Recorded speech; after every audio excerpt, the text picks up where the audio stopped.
Maka janganlah sampai, janganlah kita ya, janganlah harap kita mendapatkan ilmu kalaulah saja kita tidak menggunakan ilmu. Karena man la yukrimul ilma la yukrimuhu al-ilmu. Barang siapa yang tidak memuliakan ilmu, maka jangan harap ilmu akan membuatnya dia menjadi mulia. Lalu apa yang harus kita, ya melalui Syekh Saleh bin Abdullah Al-Utsaimin hafizahullah, ya, melalui risalah yang beliau tulis Ta'dhimul Ilm. Sebagaimana telah kita bahas, salah satu dari sekian fondasi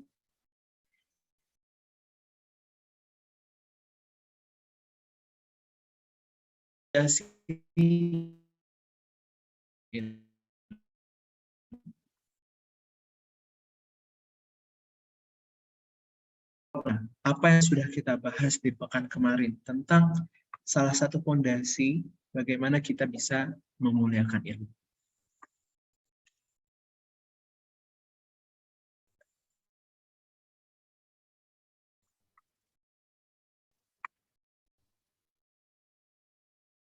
Ayo, nggak ada yang murojaah, teman-teman? Oke. Ya, betul. Bagaimana fondasi yang pertama adalah bagaimana kita membersihkan wadah ilmu.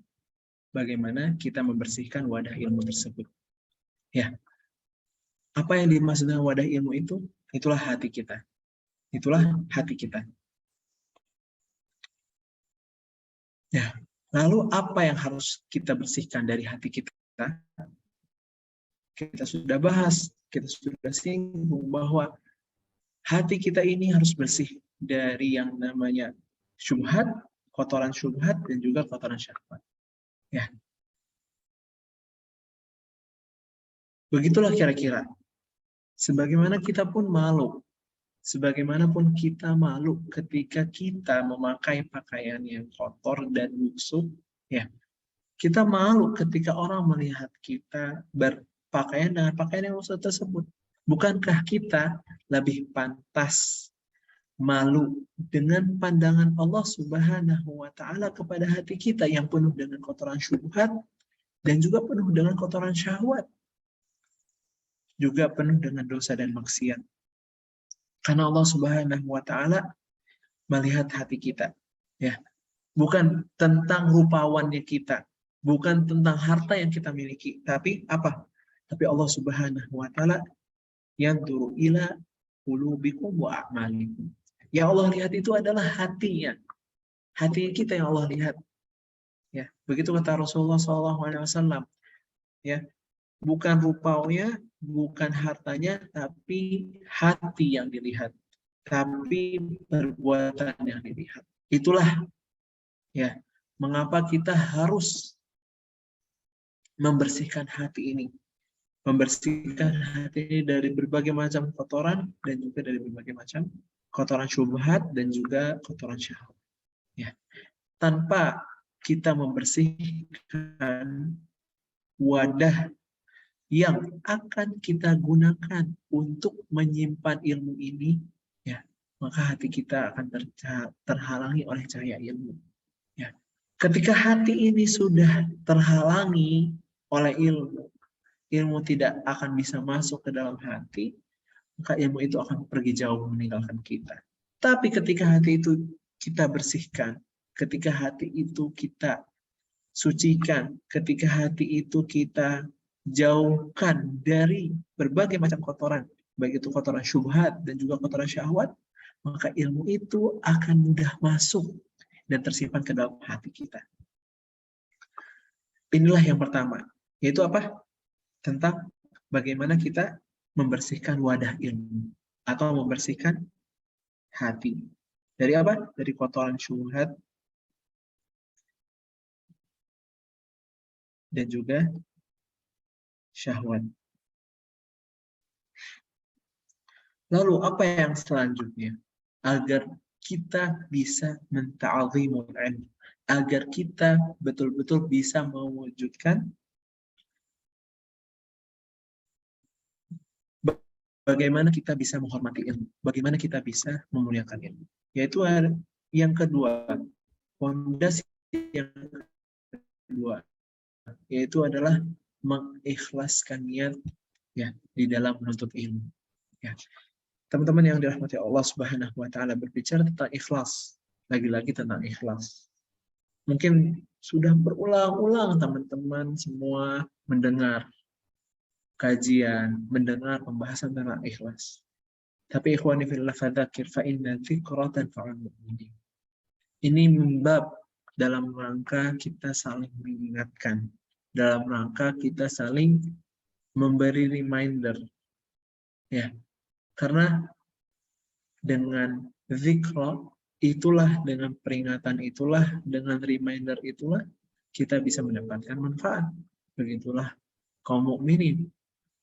Ya, perkara tentang ikhlas ikhwani fillah menjadi pondasi yang kedua bagaimana kita bisa ta'zimul ilm, bagaimana kita bisa memuliakan ilmu. Allah Ta'ala berfirman, apa kata Allah Subhanahu wa Ta'ala dalam surat Al-Bayyinah?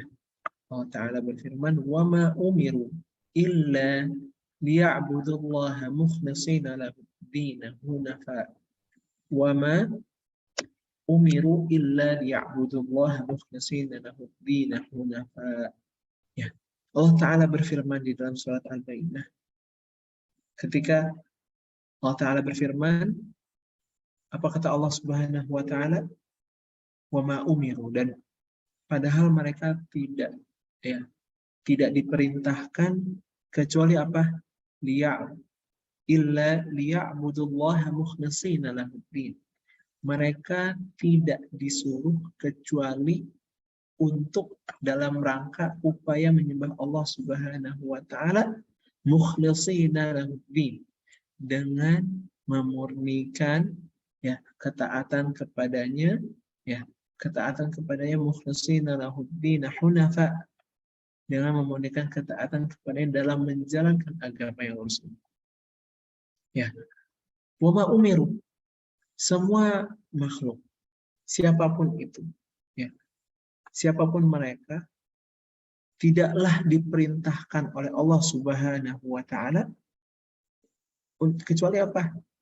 Illa liya'budullah, kecuali mereka diperintahkan hanya untuk mereka bagaimana beribadah kepada Allah Subhanahu wa taala dengan ikhlas mengharap keridhaannya. Inilah din kita, inilah agama kita yang sempurna, agama kita yang menegakkan tauhid, yang menegakkan tentang risalah, tujuan dari penciptaan kita di muka bumi. Ya, apa? Wa ma khalaqtul jinna wal insa illa liya'budun. Bagaimana kita menyembah Allah? Bagaimana kita diciptakan? Tujuan apa yang mendasari penciptaannya kita dan juga jin? Itu apa? Untuk beribadah kepada Allah Subhanahu wa taala. Lalu bagaimana ketika kita beribadah? Ketika kita beribadah mukhlishina lahuddin hunafa. Ketika kita beribadah, ibadah yang kita lakukan itu mukhlishina lahuddin, betul-betul kita tujukan, betul-betul kita murnikan, betul-betul kita ikhlaskan hanya untuk Allah Subhanahu wa taala semata. Inilah tujuan dari penciptaan seluruh makhluk di muka bumi.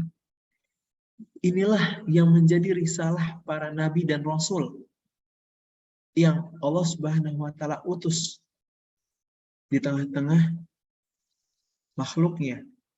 Meskipun syariat secara mendetailnya semua mereka bisa berbeda antara satu dengan yang lainnya, tapi tujuan mereka itu sama, yaitu apa? Untuk menegakkan tauhid.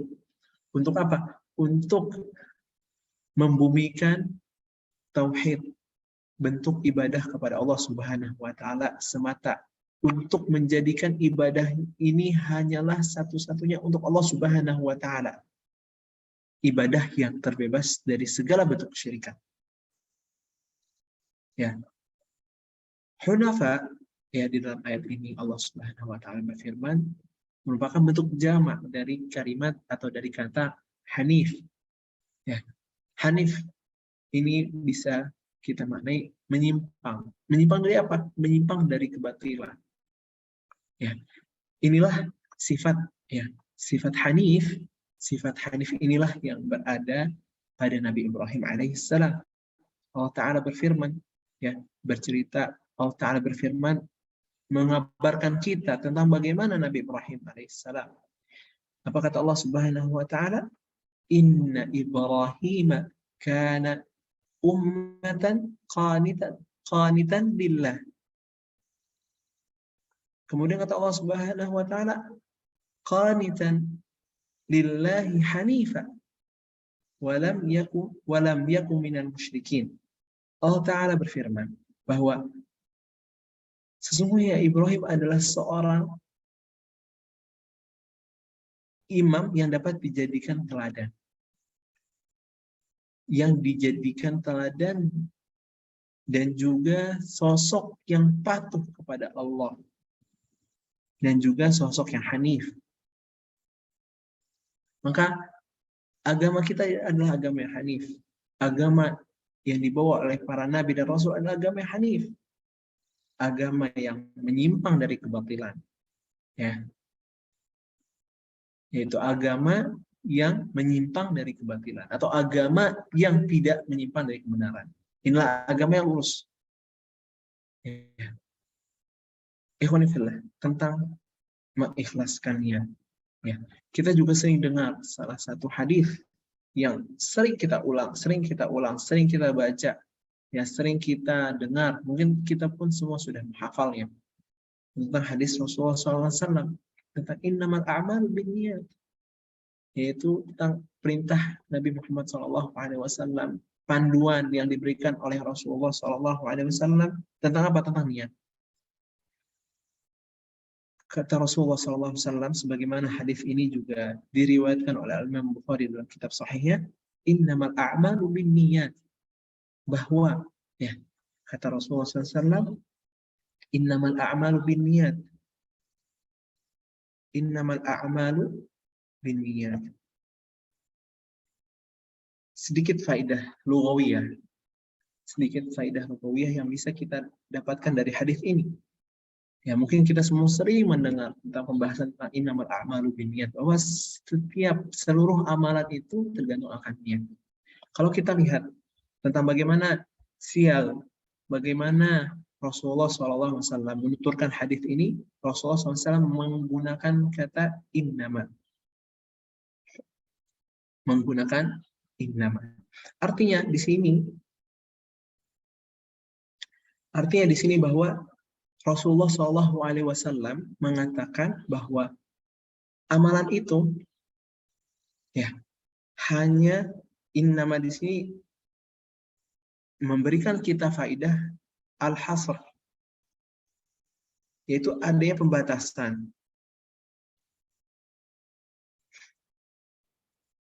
Adanya pembatasan di sini. Innama, bahwa sesungguhnya amalan itu tergantung dengan niatnya. Ya, amalan itu, ya, terbatas, ya. Batas amalan itu diterima atau tidaknya itu tergantung dengannya. Begitu kata Rasulullah SAW. Ya. Ikhwan fillah. Ya, kalau misalnya kita melihat, ya, kita lihat mereka generasi terbaik, generasi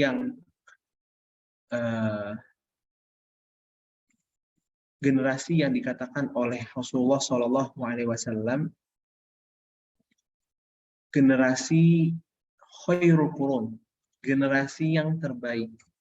Bagaimana apa yang mereka telah lalui, apa yang mereka telah gapai, apa yang telah mereka torehkan dalam sejarah, apa yang telah mereka tuliskan melalui karya-karya mereka yang bisa kita nikmati hari ini, itu tidak akan terwujud dan tidak akan kita rasakan manfaatnya hingga hari ini, kecuali dengan apa? Kecuali dengan keikhlasan mereka kepada Allah Subhanahu wa taala. Ya, kita rasakan hari ini mungkin kita melihat tentang bagaimana Sahih Bukhari, ya, Ashahul Kutub, ya, sebagaimana kata sebagian para ulama tentang bagaimana mereka menilai tentang Sahih Bukhari itu Ashahul Kutub ba'da kitabillah, begitu. Istilahnya kitab atau referensi rujukan, ya, sumber yang valid, tingkat validitasnya itu ada di tingkat yang paling tinggi setelah Al-Quran. Ya, tentu kita bisa melihat itu sebagai karya yang bisa kita rasakan manfaatnya hari ini. Itu bukan kecuali buah dari keikhlasan mereka, para pendahulu kita.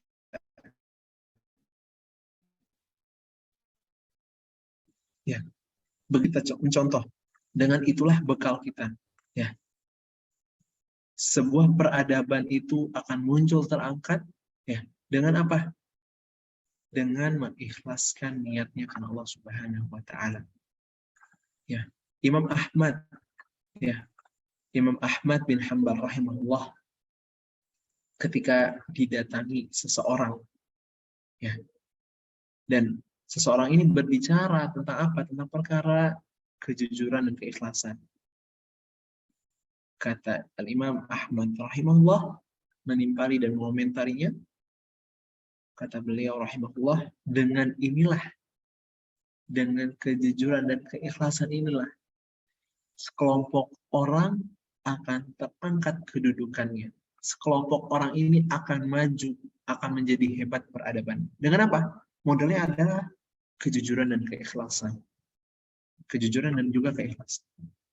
Begitulah tentang ikhlas, ikhwan fillah.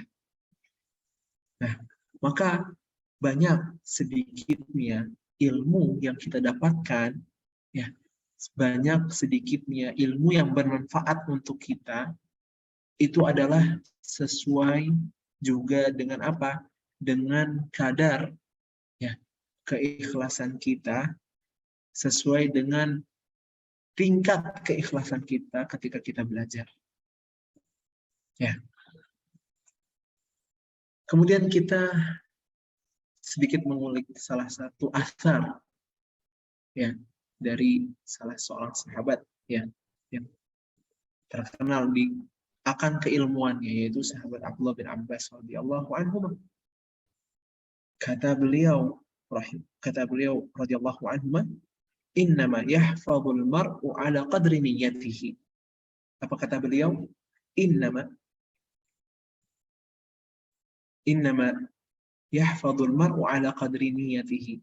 Begitu kata beliau, bahwa seseorang itu bisa menghafal ilmu itu adalah sesuai dengan apa?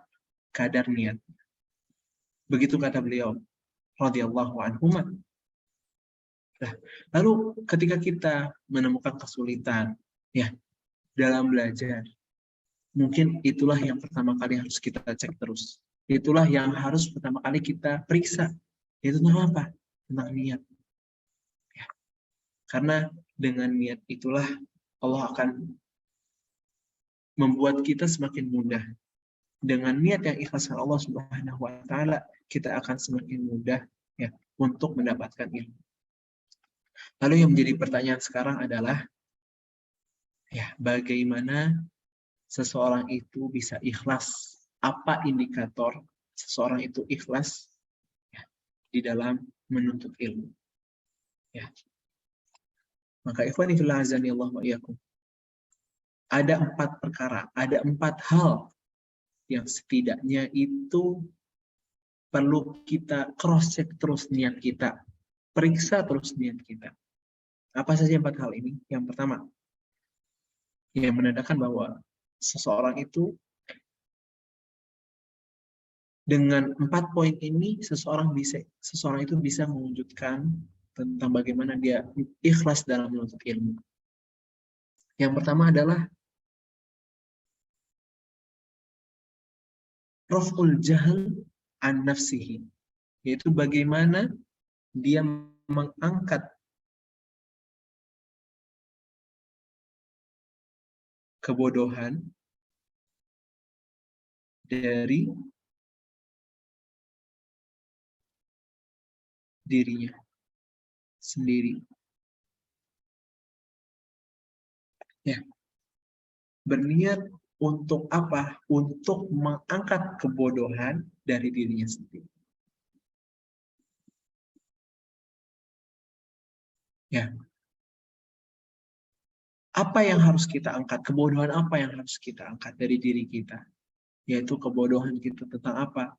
Tentang hal-hal yang berkaitan dengan ubudiyah kita terhadap Allah Subhanahu wa taala. Yang berkaitan tentang bagaimana ibadah kita, hubungan kita terhadap Allah Subhanahu wa taala.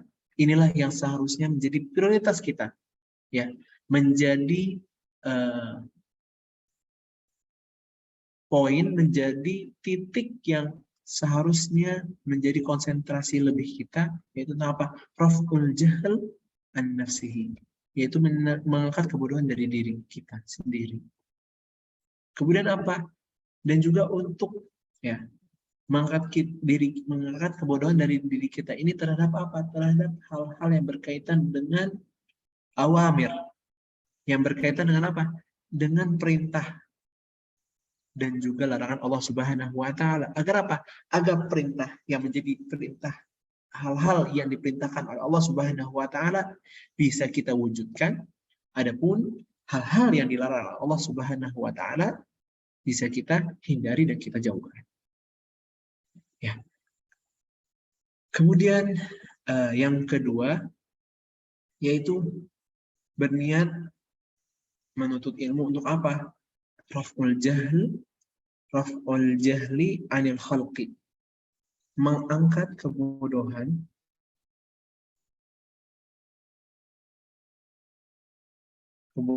dari siapa? Dari pihak yang lain. Ya, dari pihak yang lain, dari orang yang lain. Ya, ini yang kedua. Ya, yang kedua adalah raf'ul jahli anil khalqi. Bagaimana mengangkat kebodohan dengan orang lain? Seseorang yang sudah belajar, seseorang yang sudah menuntut ilmu, ya, tentu bukan hanya dirinya saja yang menerima manfaat ya dari ilmu yang telah dipelajarinya, tapi juga orang lain yang merasakan manfaatnya. Yaitu dengan apa? Dengan mengajarkannya, ya, dengan mengarahkan orang-orang, ya. Tentu dengan apa? Dengan atas dasar ilmu yang telah kita punya, bukan dengan kebodohan kita. Ya, maka itulah yang harus ya menjadi poin titik berat tentang bagaimana kita mengikhlaskan niat dalam menuntut ilmu. Kemudian yang ketiga, bagaimana kita mengikhlaskan niat ya dalam menuntut ilmu, yaitu apa? Yang ketiga adalah berniat untuk apa?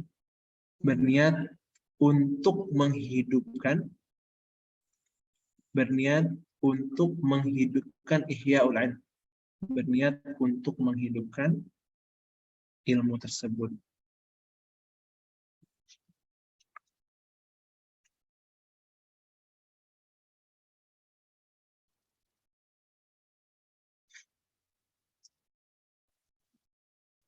Supaya apa? Supaya ilmu ini tetap terjaga. Supaya ilmu ini tidak hilang. Inilah poin yang ketiga. Bagaimana kita mengikhlaskan diri dalam menuntut ilmu. Kemudian yang keempat adalah al-amal bil ilm. Al-amal bil ilm. Yaitu bagaimana kita berniat juga untuk apa? Untuk mengamalkan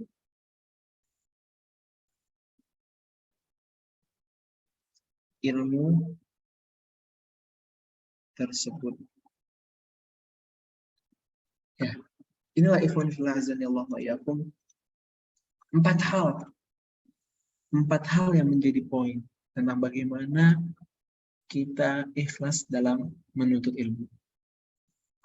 Yang pertama adalah mengangkat kebodohan dari diri kita sendiri, raf'ul jahli an nafsihi, kemudian yang kedua adalah mengangkat kebodohan dari orang lain, kemudian yang ketiga adalah menghidupkan ilmu agar tak hilang, tak sirna, dan terutama ya pembahasan kita adalah tentang ilmu agama. Ya, bagaimana kita tetap menjaga ilmu ini agar ilmu ini tetap ada, tak sirna. Kemudian yang keempat adalah bagaimana al-amal bil ilm. Ya, ketika kita berniat untuk apa? Untuk beramal dengan itu. Ya, karena ilmu itulah pohon. Ya, sedangkan buahnya itu adalah amalan. Kita menuntut ilmu, belajar, termasuk hari ini, pada malam hari ini pun juga untuk apa? Lil amal. Tujuan utama itu adalah amal. Ya. Lalu yang menjadi pertanyaan selanjutnya adalah ketika kita sudah belajar, ketika kita sudah mengetahui, ketika kita sudah mengerti, lalu mengapa kita masih belum lagi mengamalkan ilmu itu? Ya, maka artinya kita belum paripurna, belum sempurna, belum lengkap, belum paket komplit tentang bagaimana kita mengamalkan ikhlas ya, dalam menuntut ilmu.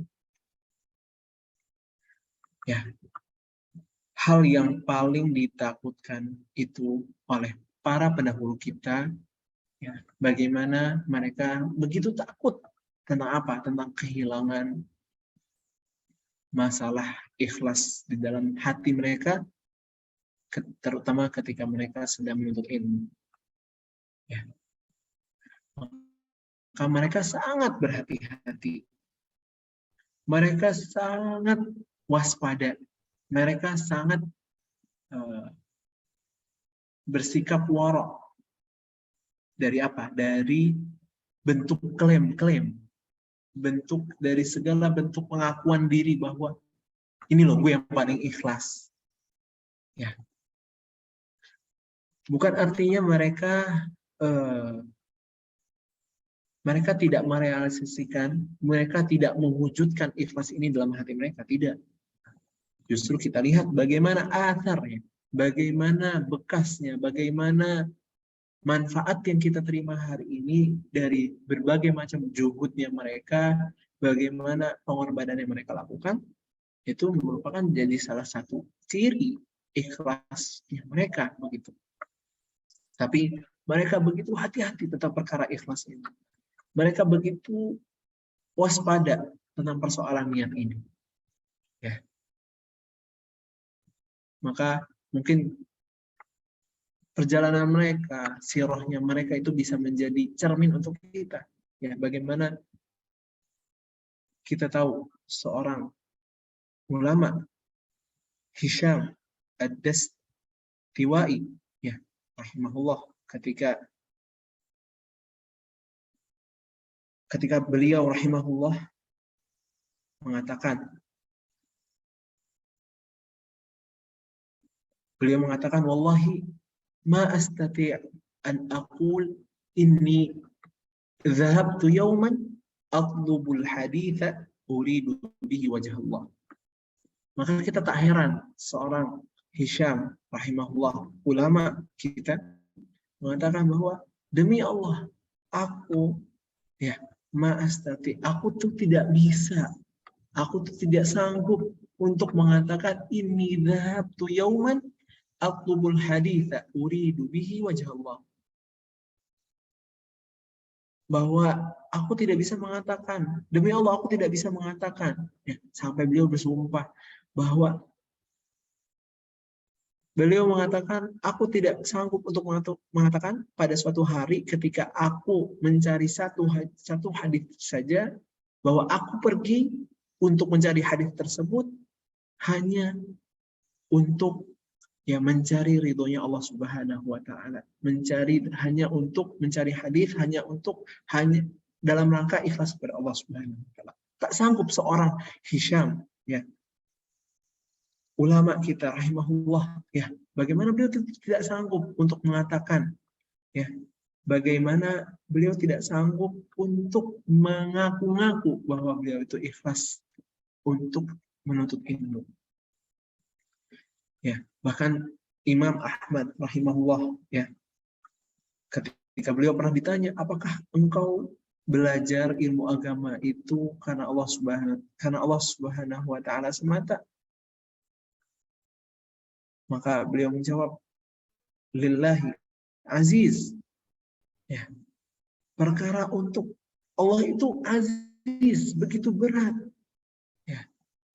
Walakinnahu syai'un hubbiba ilayya fatalabtuhu.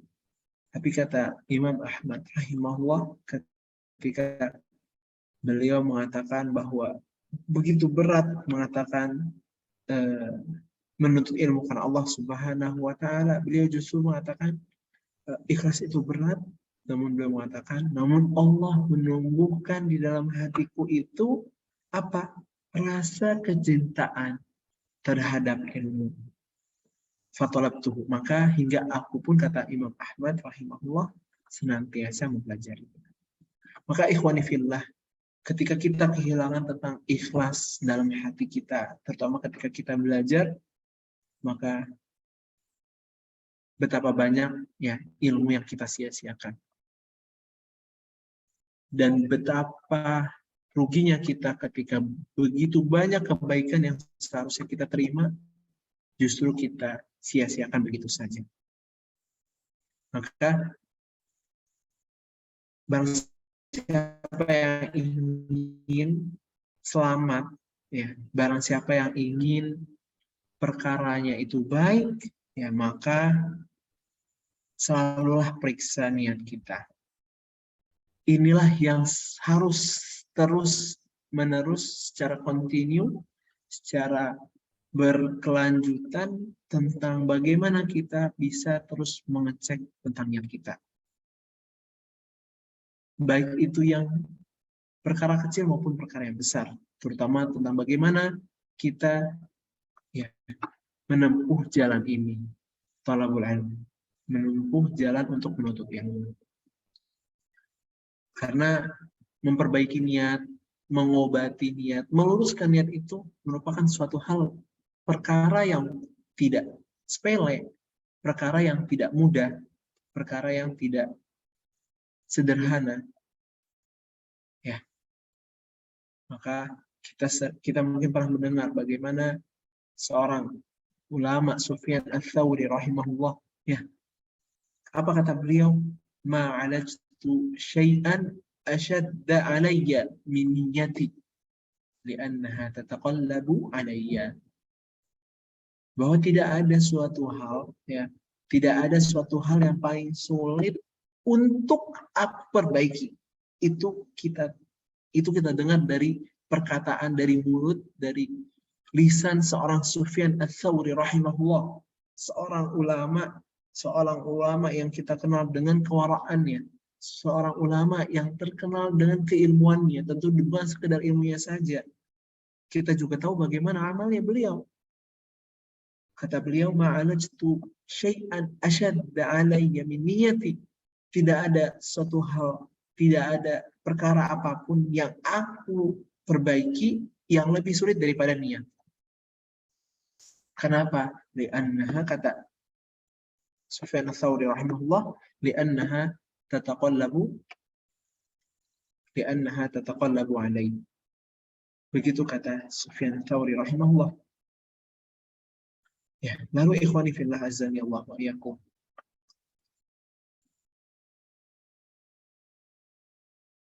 Yang menjadi pertanyaan tentang kita adalah bagaimana niat kita hari ini. Sudahkah lurus niat kita? Sudahkah berada di atas rel? Ya, sebagaimana mereka telah menempuh jalan itu.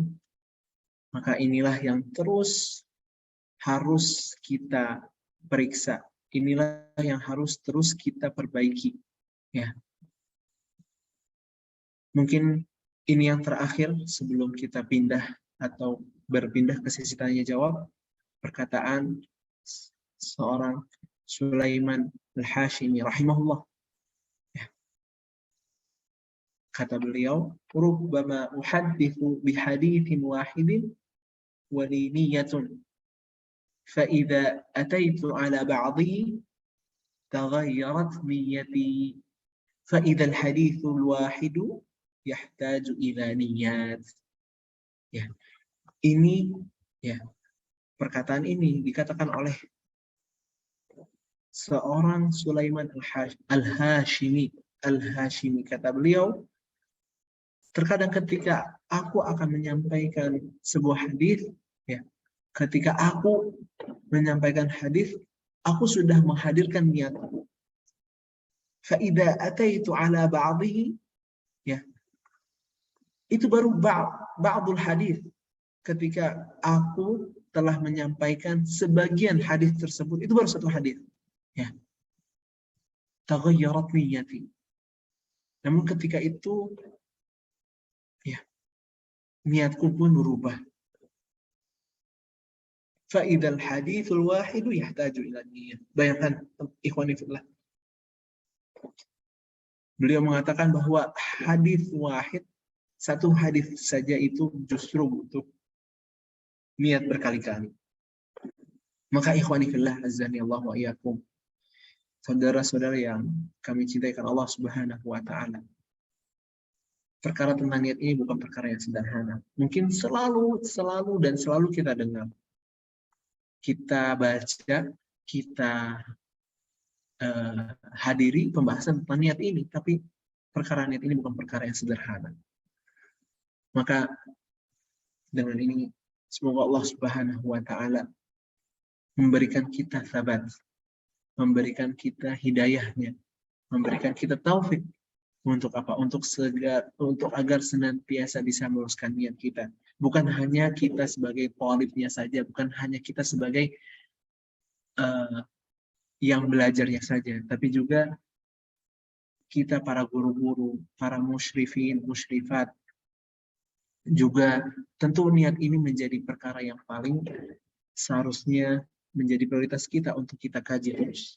Kita periksa terus niat kita. Karena dengan niat itulah, ya, dengan niat itulah sebagaimana telah kita bahas tadi, itulah kita mendapatkan ilmu.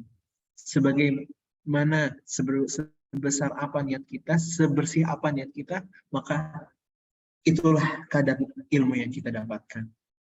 Maka semakin jauh kita dari ilmu, maka jangan harap kita akan mendapatkan ilmu.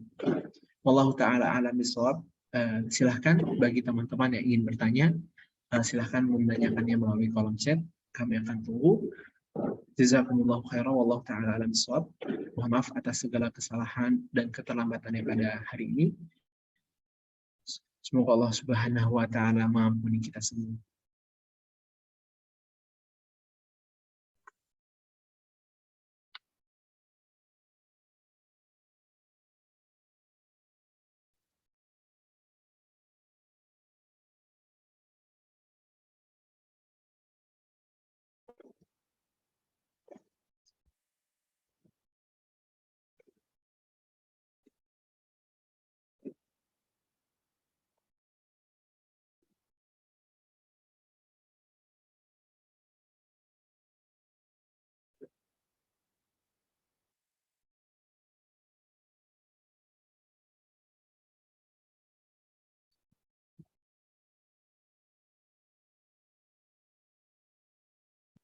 Atau bagi teman-teman yang ingin menanyakan langsung, silakan mungkin boleh raise hand. Jika ada yang ingin ditanyakan, nanti admin yang akan membukakan untuk unmute-nya. Silakan.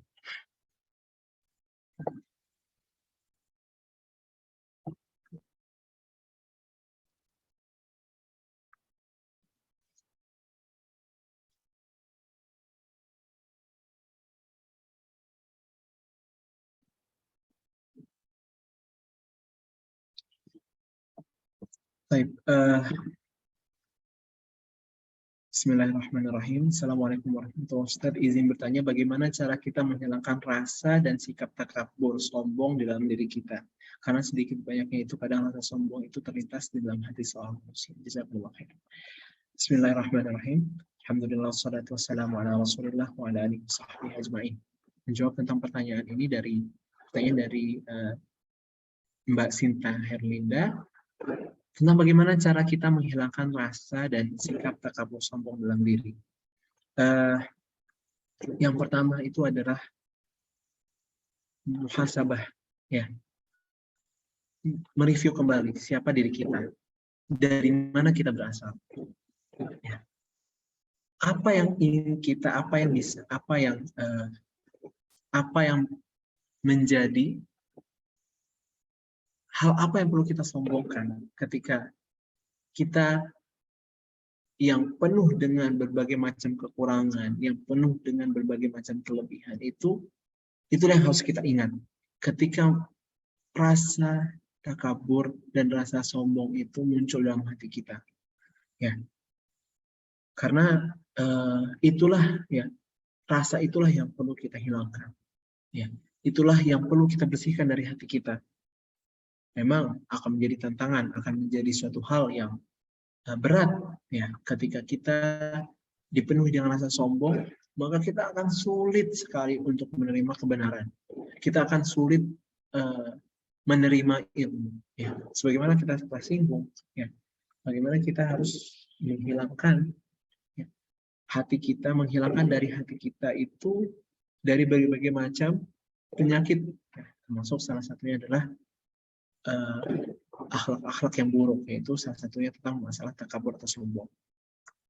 Ini yang pertama. Kemudian yang kedua itu adalah terus menuntut ilmu, ya, terus belajar. Tahu, ya, harapannya dengan belajar kita akan semakin tahu tentang kapasitas diri kita, semakin tahu bahwa kita ini itu begitu lemah, kita ini begitu banyak minimnya, kita ini begitu banyak kurangnya, ya. Dengan semakin banyak belajar, kita tahu bagaimana kita bersikap, bagaimana kita terus menata hati kita agar kita bisa menjauhkan diri kita dari segala hal, ya, yang mendatangkan muka Allah Subhanahu wa taala, ya. Kemudian yang ketiga itu kita melihat, ya, banyak mengkaji, ya. Salah satu kajian yang mungkin bisa kita lakukan itu banyak mengkaji, ya, tadabbur Al-Qur'an, ya, dengan kasus-kasus berbagai macam, ya, peristiwa yang diungkapkan dalam Al-Qur'an tentang bagaimana, ya, pihak-pihak yang menyombongkan dirinya di muka bumi itu Allah binasakan. Maka ikhwani fillah, ya, kita iblis, ya, kita melihat di dalam Al-Quran, ya, bagaimana begitu takaburnya orang-orang kafir terhadap Allah Subhanahu wa taala ketika tidak ingin menerima kebenaran, justru Allah binasakan dari berbagai macam generasi. Nah, maka itu salah satu upaya, salah satu sarana yang bisa kita lakukan agar kita bisa menghilangkan, menjauhkan diri kita dari sifat atau rasa takabur. Wallahu ta'ala a'lam. Kemudian selanjutnya pertanyaan dari Rizka Amini. Bismillah Ustaz, Anda mau bertanya, Allah maha membolak-balikan hati seorang hamba. Nah, bagaimana cara kita mengokohkan hati kita untuk tetap teguh terhadap niat yang lurus?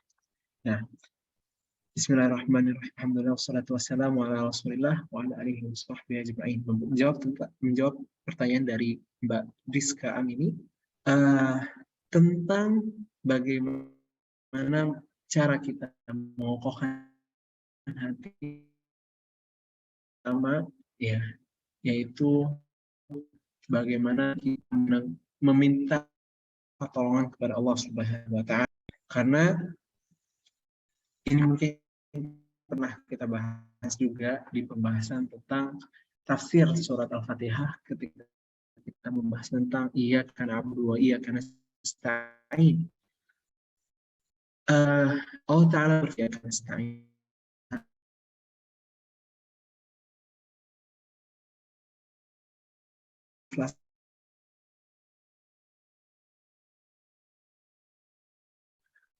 akan bisa lepas dari Allah Subhanahu wa taala. Nyatanya apa? Nyatanya kehebatan manusia, harta yang banyak, kedudukan yang tinggi dan mulia itu tidak menjadikan